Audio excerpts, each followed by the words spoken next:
반갑습니다. 우리 옆에 있는 분들에게 한번 인사할까요? 안녕하세요.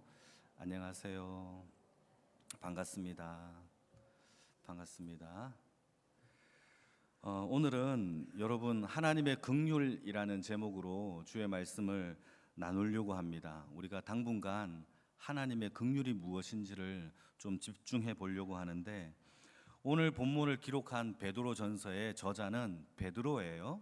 이 베드로를 잠시 생각을 해보게 되면, 베드로는요 예수님의 제자로서 3년 동안 예수님과 함께 따라다녔고 예수님께 가장 가까이 지내면서 가장 사랑을 받았던 사람입니다. 그리고 그는 물 위를 걷는 경험도 기적도 체험했었고 죽은 자가 살아나는 것도 직접 봤어요. 이런 사람이 바로 베드로였죠. 그의 장모님도 열병에서 죽을 병에 걸렸는데 예수님이 그 열병을 고치는 사건도 경험했고, 물고기 2마리와 보리떡 5개, 소위 오병이어로 인해서 5,000명을 먹이는 것도 베드로가 경험을 했습니다. 뿐만 아닙니다. 7병이어죠. 물고기 2마리와 보리떡 7개로 4,000명을 먹이는 경험도 그가 경험을 했던 사람이에요. 뿐만 아니라 여러분 너무 많죠. 가이사라 빌립보에서 예수님을 향하여 최초로 신앙 고백하기를 2가지를 고백하죠. 하나는 하나님의 아들입니다, 하나와 또 하나는 예수님은 그리스도입니다 라는 놀라운 신앙 고백을 했던 사람이 누구냐? 바로 그의 제자 베드로였다라는 것이죠. 어째 보면 베드로는요 다른 사람들보다 더 많은 사랑을 받았고 더 큰 사랑을 받았어요. 소위 더 큰 혜택을 받은 사람이 누구냐? 바로 베드로라는 사람이에요. 근데 그가 오늘 복음서를, 이 베드로전서를 통하여 복음을 설명하기를, 이렇게 많은 은혜를 받았던 이 베드로가 거듭남에 대하여 말하기를 뭐라고 설명을 하느냐? 오늘 본문 3절을 같이 한번 읽어볼까요? 베드로가 받았던 이 거듭남을 그가 이렇게 설명을 합니다. 여러분 한번 읽어주시기 바랍니다. 시작. 하나님을 찬송하리로다. 그의 많으신 긍휼대로 예수 그리스도를 죽은 자 가운데서 부활하게 하심으로 말미암아 우리를 거듭나게 하사 산 소망이 있게 하시며. 여러분 베드로가 자신이 거듭났다라는 그 이유에 대한 내용을 뭐라고 설명을 합니까? 하나님의 많으신 긍휼함으로 인하여 거듭났대요. 할렐루야. 여러분 이것이 얼마나 중요한지를 오늘 깨달으시기를 바랍니다. 베드로는요 내가 거듭난 것을 나의 믿음으로 거듭났다라고 말하지 않아요. 나의 소위 능력으로 거듭났다라고 말하지 않아요. 나에게 많은 혜택, 많은 하나님의 기적과 능력을 체험함으로 내가 거듭났다라고 말하지 않아요. 뭐라고 거듭났느냐? 그는 하나님의 많으신 긍휼함 때문에 내가 하나님 앞에 택함과 거듭남을 받았다라고 고백을 하는 것이 바로 베드로의 고백인 겁니다. 그래서 여러분 신앙에 있어서 결코 우리가 자랑할 것이 있느냐? 신앙에서 자랑할 것은 전혀 없어요. 저도 여러분들도 다 마찬가지로 하나님 앞에 제가 목사가 되었다고 이 목사가 자랑거리가 되겠습니까? 그게 될 수 없어요. 여러분 어린 나이에 장로가 되었고 안수집사가 되었어요. 이게 공로갑니까? 공로가 될 수 있겠습니까? 자랑거리가 될 수 없다라는 거예요. 여러분 우리 가정이 어릴 때부터 온 가족으로 더불어 예수를 믿고 어릴 때부터 신앙생활을 해왔어요. 이것이 우리의 혜택이 아니에요. 공로가 아니에요. 뭐죠? 하나님의 긍휼하심으로 베풀어 주신 하나님의 선물임을 여러분 믿으시기를 주님의 이름으로 축복합니다. 그런데 참 신기한 거는요, 저도 그렇고 우리 모두 다, 문제는 다른 사람들에게 더 많은 헌신과 봉사를 하고 또 우리가 더 큰 은사를 받고 뿐만 아니라 우리가 더 많은 헌금을 하고 기도 생활을 더 열심을 하게 되게 되면 우리 마음속에 이상하게도 공로의식이 자꾸 생겨요. 내가 조금 더 잘난 것 같고 내가 조금 더 열심히 하는 것 같다라는 공로의식이 자꾸 생기게 돼요. 이것은 내 마음속에 내 마음을 교만하게 하여서 결국 하나님의 은혜를 내 자랑으로 바꾸게 하는 것이 바로 이 공로의식이에요. 우리가 이것을 경계해야 되고 결코 이것을 우리 마음속에 두어서는 안 된다라는 겁니다. 이거는 우리 마음 스스로 생각하여서 생길 수도 있지만 문제는요, 옆에 있는 사람들이 열심히 신앙생활하고 열심히 새벽 예배 나오면요 자꾸 이렇게 칭찬합니다. 아이고 열심히 기도하시네요, 아이고 열심히 하십니다, 이렇게 열심히 봉사하는 사람들을 내가 처음 봤습니다 라고 옆에서 칭찬하고 자꾸 세워지게 되게 되면, 여러분 그렇게 아니하려고 해도 내 마음속에 자꾸 자랑거리가 생기게 되고 교만한 마음이 생기게 되고 내 마음이 자꾸 공로의식이 생기게 되어진다라는 겁니다. 내가 정말 그런가? 내가 정말 유명한가? 내가 정말 열심히 하고 있나? 라고 그러면서 내 마음에 걷잡을 수 없는 공로의 마음이 생긴다라는 거예요. 여러분 이것은 이상한 사건이 아니에요. 죄인이라면 당연히 가지고 당연히 내 마음속에 생겨지는 그러한 마음이에요. 그런데 우리가 이것을 경계해야 됩니다. 그래서 사도 베드로는 오늘 본문에서 자기가 받았던 이 거듭남에 대하여 분명하게 설명하기를, 이거는 나의 공로도 아니고 내가 체험했던 기적의 능력도 아니고 이것은 하나님께서 내게 베풀어 주신 많은 긍휼하심으로 인하여 받았던 하나님의 은혜입니다 라고 우리에게 얘기해 주는 것이 바로 오늘 본문의 내용입니다. 사랑하는 성도 여러분, 하나님의 긍휼로 우리가 이 자리에 서 있는 줄을 믿으시기를 축복합니다. 여러분 이 신앙이 깨달아져야 돼요. 이 신앙은 깨달아져야 돼요. 사도 베드로가 예수님의 제자가 된 것도 마찬가지예요. 베드로가 예수님을 정말 잘 믿었기 때문에 예수님이 보시고 저 친구 정말 예수를 잘 믿네, 저 친구를 내게 제자 삼아야 되겠다라고 하여서 먼저 찾아가서 이렇게 제자 삼은 게 아니에요. 여러분 그 당시에 베드로의 모습은요, 율법을 공부한 학자도 아니었어요. 그는 어쩌면 무식한 사람, 평범한 어부였단 말이죠. 어쩌면 성경에는요 그를 설명하기를 성격이 급하여서 다혈질인 사람이라고 표현하고 있어요. 그의 길을 막으면 대제사장의 종 말고라는 사람의 귀를 싹둑 잘라버렸던 이 성질이 급했던 다혈질의 사람이 누구냐? 바로 베드로였어요. 그럼에도 불구하고 베드로를 예수님이 찾아가 주셔서 내가 너로 사람을 낚는 어부가 되게 하리라, 이것이 하나님의 긍휼이 아니고 뭐가 되겠습니까? 여러분 우리에게는 결코 자랑할 것이 없다라는 사실을 여러분 믿으시기를 주님의 이름으로 축복합니다. 여러분 이것이 베드로가 경험했던 하나님의 긍휼이라는 거예요. 그리고 이 이후에 베드로가 긍휼한 하나님의 훌륭한 하나님의 제자가 되었느냐, 제자의 삶을 살았느냐? 여러분 이 베드로가 제자가 되고 난 다음에 제자의 삶을 살 때에도 여러분 훌륭하게 살지 못했어요. 그는 예수님을요 3번이나 저주하며 예수님을 부인했던 사람이 누구냐? 바로 베드로였고, 예수님의 십자가 앞에서 도망쳤던 사람도 베드로였어요. 그리고 그가 초대교회 사도가 된 다음에는 어떠했느냐? 신앙생활을 정말 잘했느냐? 또 그렇지 않아요. 베드로와 사도 바울과 이방인으로서 예수를 믿었던 사람들과 함께 식사하는 자리에서 이 베드로가 왔다라는 소식을 들었던 다른 유대인들이 베드로가 왔어? 그러면 그와 함께 교제해야 되겠다라고 하면서 베드로를 찾아오는데, 그 찾아오는 소리를 듣고 사도 바울과 이방인들과 식사하는 그 자리에 유대인들에게 들킬까봐, 수치스러울까봐 걱정이 되어서 두려움으로 이 식사하는 자리에서 도망쳤던 사람이 누구냐? 바로 베드로였다라는 거예요. 여러분 생각을 해보면 베드로는 실수투성이었고 어쩌면은 모순투성이었던 사람이 바로 베드로였어요. 그럼에도 불구하고 베드로를 하나님이 택하시고 제자 삼으시고 초대교회의 사도로 만들어 주신 것은 하나님의 오직 긍휼함 때문입니다. 그것을 믿으시길 바랍니다. 그러나 우리는 베드로가 사도로 세움을 받고 또는 사도 바울이 초대 그 교회 가운데서 많은 부흥을 일으켰고 위대한 목회자로서 수많은 서신서를 쓴 이 사도 바울의 모습을 보게 되면 우리는 이렇게 생각할 때가 많아요. 그들은 태어날 때부터 뭔가 특별했을 것이다. 그들은 태어날 때부터 뭔가 대단했을 것이다 라고 생각을 하는데 성경은 그렇게 말하고 있지 않습니다. 오늘 베드로가 말하는 것처럼 베드로나 사도 바울이나 저와 여러분들이나 하나님의 택하심과 그 사용하심과 이 모든 것들은 우리의 공로와 어떤 특별함 때문이 아니라 하나님의 긍휼함 때문에 우리가 오늘 이 자리에 서 있다라는 사실을 여러분 성경은 우리에게 이야기하고 있어요. 사도 바울은요 로마서에서 이 긍휼함을 뭐라고 표현하고 있느냐? 은혜라고 표현하고 있는데 같이 한번 읽어볼까요? 로마서 11장입니다 5절 6절 같이 읽겠습니다. 시작. 그런즉 이와 같이 지금도 은혜로 택하심을 따라 남은 자가 있느니라.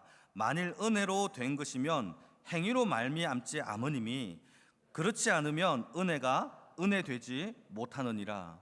바울이 뭐라고 얘기를 하고 있느냐 하면 하나님께서 우리를 구원하신 구원이 은혜라는 거예요. 여기에는 우리의 행위가 없다라는 겁니다. 믿으시면 아멘. 만약에 이게 행위라면 은혜는 은혜되지 못한다라는 거예요. 여러분 정신 바짝 차리고 들어야 됩니다. 여러분 우리가 받은 구원이 하나님의 은혜인 줄 믿으시길 축복합니다. 믿으시는 분만 아멘. 그렇다면 우리가 받은 구원은 하나님의 선물이고 은혜예요. 믿으십니까? 그런데 구원은 우리가 예수를 믿어야 받는 것이 구원이에요. 그렇다면 믿음도 은혜예요. 왜냐하면 구원 안에는 은혜가 아닌 것은 설 수가 없기 때문이에요. 우리가 믿는 그 믿음도 우리의 행위로 점철될 수 없어요. 왜냐하면 구원은 하나님의 은혜라면 구원 속에 믿음으로 구원을 받는다면 그 구원과 믿음조차도 하나님의 은혜 속에 있기 때문입니다. 이것을 인정하시고 살아가는 주의 백성이 되기를 축복합니다. 그러니까 우리가 믿는다고 무슨 자랑할 게 있겠어요. 우리를 믿게 하여 주신 하나님의 은혜에 거저 감사할 뿐입니다. 목사가 된 것도 감사, 여러분 직분 받은 것도 감사, 우리 자녀들이 예수 믿는 것도 감사해요. 내가 신앙생활 잘 지켰기 때문에, 내가 열심히 교회 데리고 다녔기 때문에 아니에요. 하나님의 은혜로 저와 여러분들이 이 자리에 서는 그 긍휼함을 여러분 깨달으시기를 주님의 이름으로 축복합니다. 우리는 기적을 많이 경험하면 그 기적으로 예수님을 잘 믿을 것이라고 생각을 합니다. 그런데 성경을 많이 읽어보십시오. 기적을 체험하고 난 다음에 예수를 잘 믿었던 사람은 몇 안 돼요. 나머지는 어떻게 되었느냐? 기적을 체험하면 그 기적을 통하여 더 큰 기적을 원해요. 또 그 기적을 통하여서 마음이 교만하여지는 것이 성경의 얘기입니다. 이거는 예가 너무 많습니다. 여러분 이스라엘 백성들이 홍해가 갈라지는 엄청난 기적을 경험하고 드디어 광야의 발을 내딛는 순간 하나님을 원망하고 더 큰 기적을 원하는 마음으로 하나님을 원망했던 것이 성경의 얘기입니다. 베드로가 물 위를 걸었어요. 엄청난 기적이죠. 세상에 존재하지 않는 현상입니다. 그 현상을 베드로가 물 위를 걸었음에도 불구하고 십자가 앞에서 나는 예수님을 모릅니다 저주하며 부인했던 사람이 누구냐? 바로 베드로였어요. 제자들은 어떻습니까? 오병이어의 기적을 경험하고, 여러분 이 물잔이 있는데 제 한 모금이면 끝나는 물입니다. 이건데 여러분 전부 다 이 모든 물을 다 마셔도 계속 물이 차오르는 그 능력을 제자들이 경험을 한 거예요. 그게 오병이어의 기적입니다. 그런데 오병이어의 기적이 끝나고 돌아서는 순간 돌아오면서 그 마음속에 남은 떡광주리와 이 모든 먹을 것을 안 갖고 왔네, 우리가 떡을 안 갖고 왔네, 남은 떡 걱정을 했던 사람들이 누구냐? 바로 제자들이에요. 그게 제자들이에요. 여러분 솔로몬은 어떻습니까? 솔로몬은요 하나님의 전무후무한, 전에도 없었고 앞으로도 없을 지혜를 받은 사람이에요. 이 세상에 앞으로도 솔로몬 같은 지혜를 받을 사람은 이 땅에 존재하지 않을 거예요. 성경에 그렇게 말하고 있기 때문이죠. 그랬던 솔로몬이 꿈에 하나님께 지혜를 구했던 그 자가 여러분 이방 여인들에게 빠져서 이스라엘 땅에 이방 우상을 섬기는 산당과 그가 직접 솔로몬이 우상에게 절하는 하나님 앞에 극악무도한 죄를 저질렀던 사람이 바로 누구냐? 솔로몬이었다라는 사람이에요. 그러니까 우리가 진짜 변화되고 성장하고 열매를 맺는 것은 하나님 앞에 기적을 체험하고 내가 공로를 자랑함으로 인하여 역사되는 게 아니에요. 무엇을 깨달아야 되느냐? 오직 하나님의 긍휼하심으로 내가 살아가고 있구나라는 것을 깨달을 때에 진짜 우리의 삶 가운데 변화가 될 줄로 믿으시길 축복합니다. 여러분, 이게 정말 중요해요. 여러분, 우리의 삶 가운데 공로를 자랑하지 마십시오. 어떤 것이 우리의 자랑거리가 될지는 모르겠지만 그 모든 것을 내려놓고 여러분, 하나님의 긍휼을 눈물 흘리며 구하는 자에게 하나님은 은혜를 베푸시는 줄 믿습니다. 그래서 에베소서의 말씀을 보게 되면 1장 6절과 7절 말씀을 같이 한번 읽어볼까요? 같이 읽겠습니다. 시작. 이는 그가 사랑하시는 자 안에서 우리에게 거저 주시는 바 그의 은혜의 영광을 찬송하게 하려는 것이라. 우리는 그리스도 안에서 그의 은혜의 풍성함을 따라 그의 피로 말미암아 속량 곧 죄사함을 받았느니라. 할렐루야. 우리가 받은 구원은 거저 주신 바 하나님의 은혜였다라고 사도 바울이 고백하고 있어요. 그것은 예수님 안에 무한한 하나님의 긍휼하심과 사랑의 그 풍성함에 따라 우리를 값없이, 우리를 속량하여 주신, 어떤 것도 우리가 한 게 없지만 값없이 주신 하나님의 속량, 바로 속죄함으로 인하여 받은 은혜라는 사실입니다. 그러니까 여러분, 한 가지, 우리가 받은 구원은 속죄함이 없는 구원은 구원이 아니에요. 속죄함이 포함되지 않은 여러분 구원은 구원이라고 말할 수 없어요. 그 속죄함은 예수 그리스도의 풍성한 십자가의 사랑을 경험해야 돼요. 여러분, 그 피를 지나지 않고서는 우리가 구원받을 수 없다라는 것이 성경의 얘기입니다. 그러니까 그 피를 지나갈 때에 여러분 뭐가 당당하겠습니까? 나는 죄인입니다. 나를 불쌍히 여겨 주옵소서. 이 긍휼함 밖에 구할 수밖에 없는 것이 저와 여러분들이라는 사실을 믿으시기를 축복합니다. 그러니까 우리가 받은 구원도 하나님의 긍휼이고, 우리가 받은 거듭남도 하나님의 긍휼이고, 우리가 믿는 그 믿음의 능력도 하나님의 긍휼로 인하여 주신 선물인 줄 믿습니다. 그래서 우리가 신앙생활에서 가장 경계해야 할 것이 하나 있다면 오직 하나예요. 그것은 하나님의 은혜를 내 공로로 바꾸는 거예요. 내 자랑거리로 바꾸지 말아야 한다라는 사실입니다. 여러분, 예수님께서 사랑하셨던 사람이 한 명 있어요. 그게 베다니에 사는 사람인데 혹시 아나요? 베다니는 예루살렘 바로 옆에 있는 작은 마을인데 그 마을에 살았던 나사로라는 사람을 성경에는요, 예수님이 너무너무 사랑했대요. 예수님이 나사로를 사랑했는데 그에게는 두 명의 여동생이 있었어요. 하나는 마르다, 하나는 마리아. 마르다와 마리아가 있었는데 그러던 어느 날 나사로가 병들어 죽게 됩니다. 예수님께 찾아가서 빨리 와달라고 했지만 며칠이 지나느냐? 하루, 이틀, 3일, 4일이 지나요. 4일이 지나서 유대인의 관례에 따라서 시체를 방치할 수 없으니까 굴 속에 넣어서 장사를 이미 지내버립니다. 여러분, 성경에는요 4일이 지나니까 시체에 썩은 냄새가 났다라고 얘기를 해요.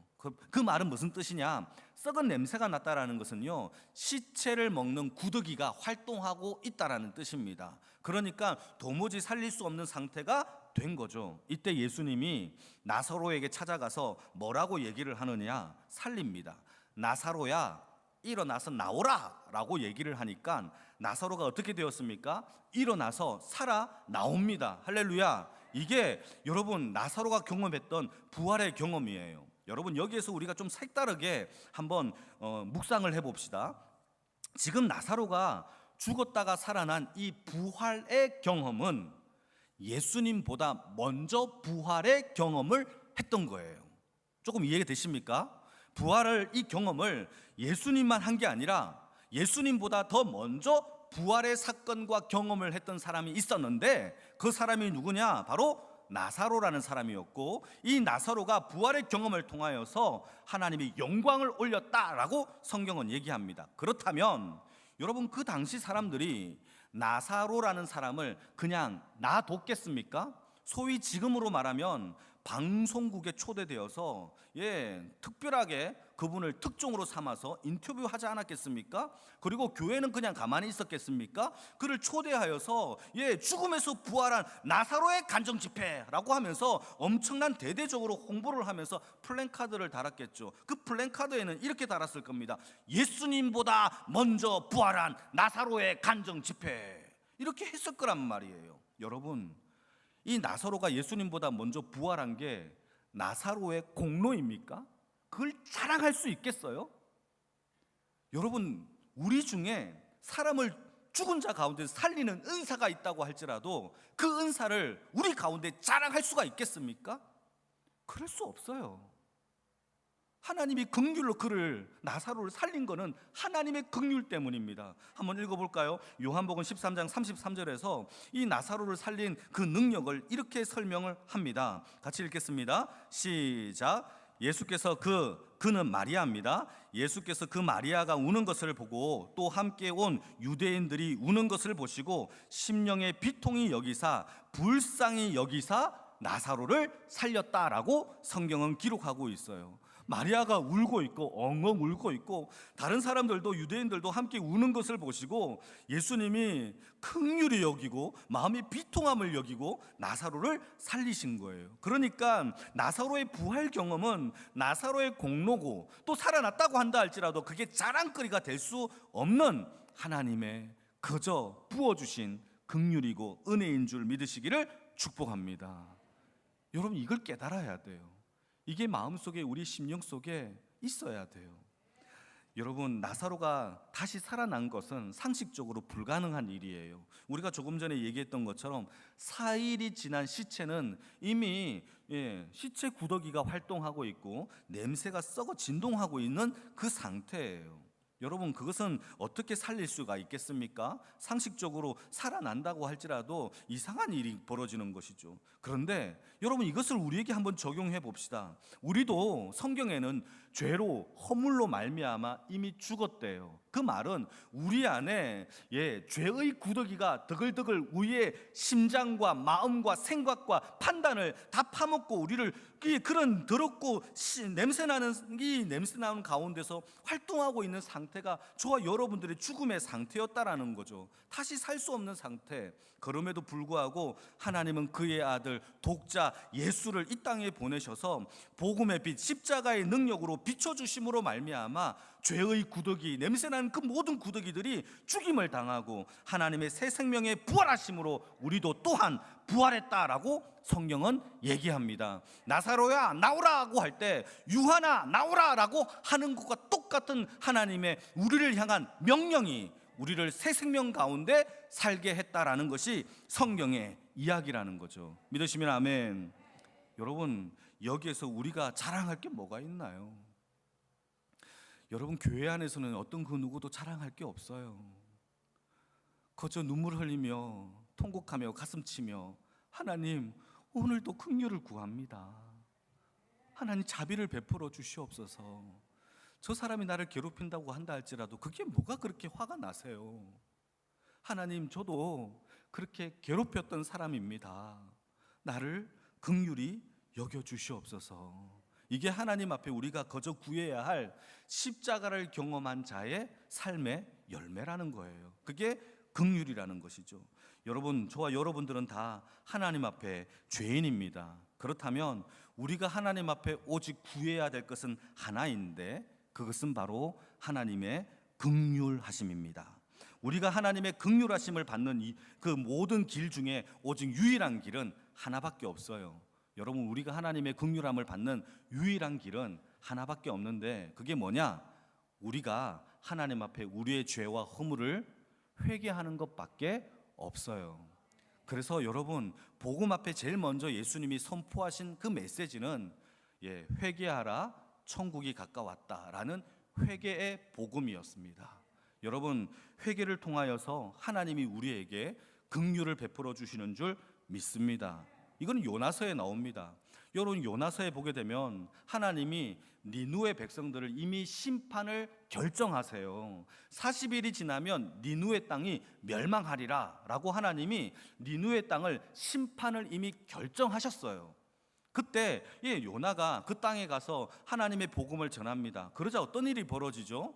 니누의 백성들이 여러분 다 회개하면서 하나님 앞에 긍휼을 구하기 시작해요. 그러자 어떤 일이 벌어지느냐? 하나님이 이미 선포하신 그 심판을 거두시고 그들에게 하나님의 심판을 내리지 아니하는 심판을 철회하는 결정을 하나님이 내리신다라는 것이죠. 이게 뭡니까? 여러분, 회개만이 하나님의 긍휼을 얻는, 이미 심판이 선고되어도 하나님이 그 심판을 거둬가시는 그 긍휼의 역사가 오직 회개를 통하여 나타난다라는 사실을 여러분 믿으시기를 축복합니다. 이거는 요엘서에도 동일하게 나와요. 그래서 성경이 말하는 구원은 반드시 우리의 회개가, 우리의 뉘우침과 돌이킴과 허물을 하나님 앞에 내려놓는 이 회개가 전제되어야 한다라는 겁니다. 자, 지금부터 조금 어려운 얘기를 할게요. 정신 바짝 차리고 한번 들어보세요.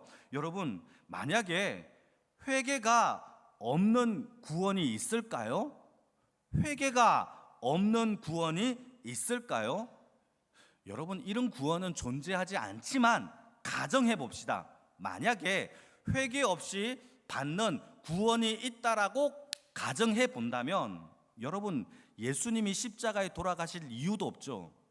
예수님은 죄 때문에 돌아가셨는데 죄를 회개할 이유가 없이 구원을 받는다면 예수님이 십자가에 돌아갈 이유도 전혀 없는 것이죠.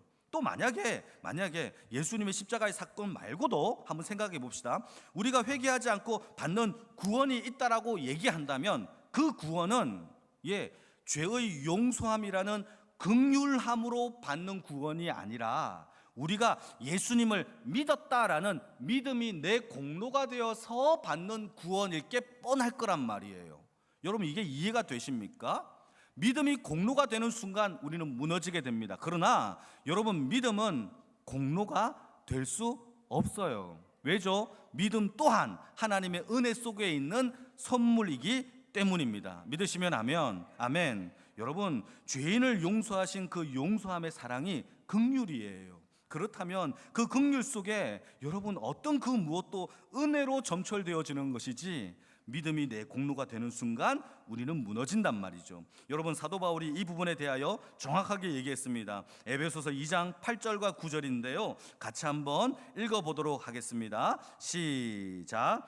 너희는 그 은혜에 의하여 믿음으로 말미암아 구원을 받았으니 이것은 너희에게서 난 것이 아니요 하나님의 선물이라. 행위에서 난 것이 아니니 이는 누구든지 자랑하지 못하게 하려 함이니라. 우리가 받은 구원에 자랑할 수 있는 사람이 있습니까? 없습니까? 없어요. 어떤 그 누구도. 왜죠? 우리가 믿는 믿음조차도 여러분, 믿음을 우리 자녀에게 강요한다고 믿겠어요? 저는 그런 사람 한 번도 본 적이 없어요. 여러분, 돈을 많이 준다고 해도 믿는다, 이런 믿음도 본 적이 없어요. 기적을 통하여 나는 예수님을 믿었다, 도움은 될 수 있지만 기적 자체가 믿음의 요소는 아니라는 겁니다. 여러분, 살살 달래서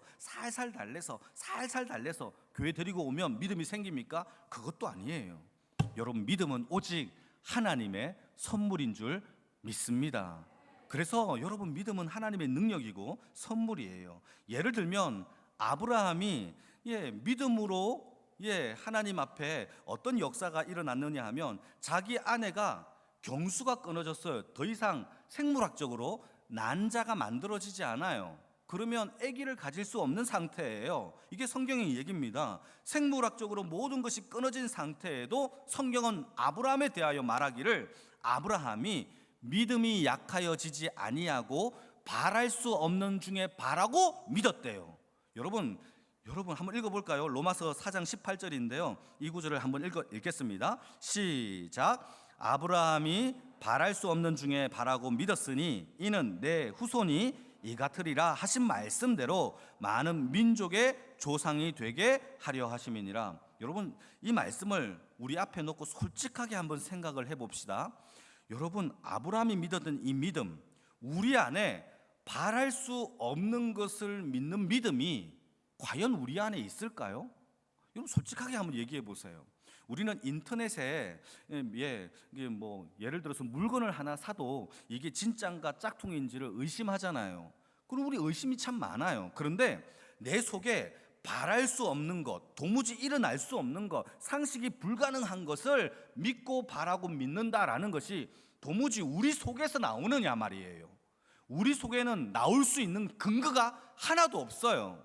그래서 믿음은요, 하나님의 말씀으로 말미암아 역사돼요. 믿으시면 아멘. 아브라함이 믿은 것은 자기가 근거가 되어 믿은 것이 아니라 하나님의 말씀을 근거로 믿은 거예요. 그러니까 이 믿음은, 생명을 살리는 믿음은, 구원의 능력의 믿음은 나에게서 나오는 것이 아니라 하나님의 근거가 되어 그 말씀의 능력이 되어 믿는 것이다 라고 성경은 이야기하고 있는 거예요. 그러니까 믿음조차도 하나님의 선물입니다. 이게 긍휼이에요. 우리에게 믿음이 있습니까? 정말 감사한 일이죠. 여러분, 내가 다쳤는데도 하나님 감사합니다 라고 할 수 있는 것은 엄청난 능력이에요. 그것은 긍휼이에요. 나에게 근거가 된 것이 아니라 하나님의 말씀으로부터 나를 붙잡는 하나님의 능력이 내 안에 있으므로 아멘 하는 것이 내 겁니까? 하나님의 긍휼이다라고 성경은 이야기하고 있습니다.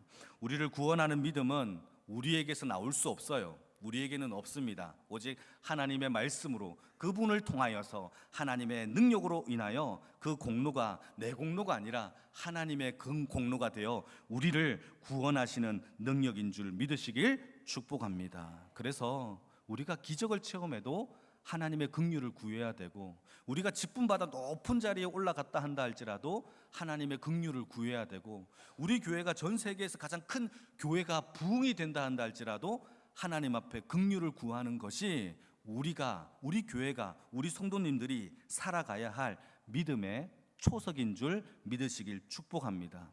이렇게 착한 일을 시작하신 하나님의 긍휼과 믿음과 구원의 역사가 우리의 삶에서 우리를 거듭나게 했다라고 베드로는 오늘 본문을 통하여 이야기하고 있는 겁니다. 사랑하는 성도 여러분, 끝까지 겸손을 구하고 끝까지 하나님의 긍휼을 구하는 주의 백성, 영광교회 모든 주의 백성들이 다 되기를 주님의 이름으로 축복합니다. 기도하겠습니다.